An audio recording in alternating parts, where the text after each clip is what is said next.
làm được. Tôi thấy đó là một trong những cái mà ghi nhận cái sự nỗ lực của các bạn trong cái thời gian mà ở cùng các bạn ở tại tại bản Tà Ròn, đúng không? Trong cái thời gian ở đó thì cũng ăn cùng các bạn, ở cùng các bạn, lao động cùng các bạn. Với tuổi 32 thì không còn làm được nhiều như các bạn nữa, nhưng mà thôi thì gọi là giơ chân giơ tay một tí cho nó có, để các bạn thấy rằng là có lao động thì thực ra thì sức khỏe không còn nhiều để mà gánh vác công việc nhiều. Nhưng mà tôi thấy rằng là cũng tham gia cùng các bạn, thấy các bạn làm rất là vui vẻ, với mặc dù mồ hôi đổ rồi vất vả, nắng nóng, nhưng mà vẫn tích cực công việc, không có nề hà khổ sở, không có nề hà vất vả. Rồi chúng ta đổ cả máu nữa trong cái con đường mà những người dân ở đó đi lại.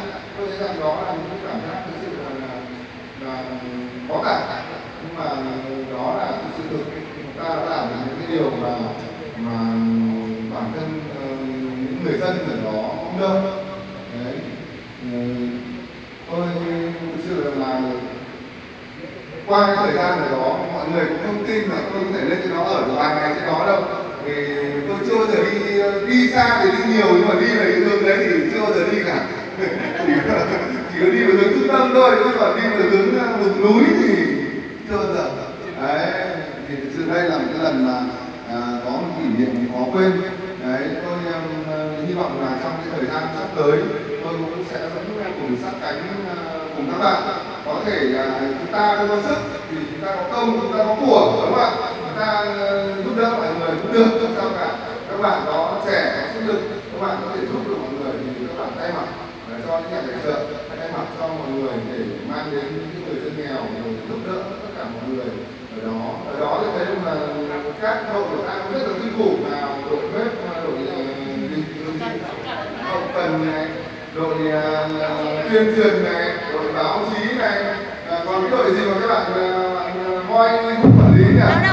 Lao động à? Đúng rồi đấy, trên kia nói tên khác, mà nói to đây sợ rằng là bạn sẽ